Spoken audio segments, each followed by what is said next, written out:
সকিনার মায় পুরা ঘরটারে এলোমেলো করে থিয়া রইছে। একটু ভাল লাগে কাউ চিত্তা একটু হইয়া থাও, মোর মেজাজ মুজাজ খারাপ হইয়া গেছে। সকিনার মায় কিচ্ছু জারু দেয় নাই, মোর মুখ একদম ভুতুরের মতো কাজ করতে আছে। মুরগি টুরগি এগুলা কিছু সাফ করে নাই, এগুলো সব মোর সাফ করতে হইবে, এখন পরিষ্কার করতে হইবে সবকিছু। খাওয়ান টাউন দেয় নাই সকিনার মারে, আমি নিয়ে পড়ছি বিপদে।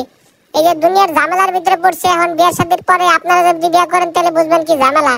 ঝামেলার উপরে ঝামেলা, ঝামেলার উপরে ঝামেলা। দেখছেন চিত্তায় বয়ে থাকি ওইটাই বয়ে, কিন্তু সুখ নাই, সুখে শান্তিতে থাকতে পারতে আসি না। যে আকাশটার কি ওয়েদার একটু ঘুমামো হিয়া পারতেছি না। সকিনার মা ঘরের থেকে ছাড়া হয় না। একটু ড্যান্স করে লই, মনটা একটু ফ্রেশ করে লই, ফ্রেশ করার পরে আমি একটু চিত্তা হইয়া লই, কারণ চিত্তানো হইয়া ছাড়া কোনো উপায় নেই, কারণ ঘরের ভিতরে সকিনার মা নাই। এদের শিকার মারামারি। সকিনা তুই তাই তাড়াতাড়ি একটু ব্যায়াম করি, ফাড়াফাড়ি মনটা চাইতাছে একটু ব্যায়াম করে একটু বডিটা বানাইলে সকিনার মাইলে সকিনার মারে তুমি একটু উষ্টা দিয়ে সকিনার মারে দিও আমি উষ্টা। এই যে এখন ঝাড়ু নিছি, দিব কামানের মতো একটা বুলেট। সকিনার মা আরো যাইব বুলেটের গুলি খাইয়ার পরে পরে সবকিছু মাইরা ফেলাম একদম চিত্তার ভিত্তা মারা আলাই দিব একদম।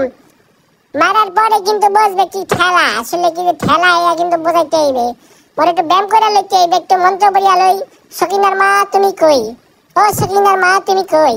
তারপরে আমি এখন দিমু দৌড়, কারণ সকিনার মা বলে আইবো কমবে। লাপাইয়া ধরে চিত্তায় ধরে, কিন্তু তারপরে সকিনার মারে পাই না। ওই ইস্কবি না কি রে, কি না শিখা নিয়ে আবার কি কই না কই তাও তো কিছু বুঝি না।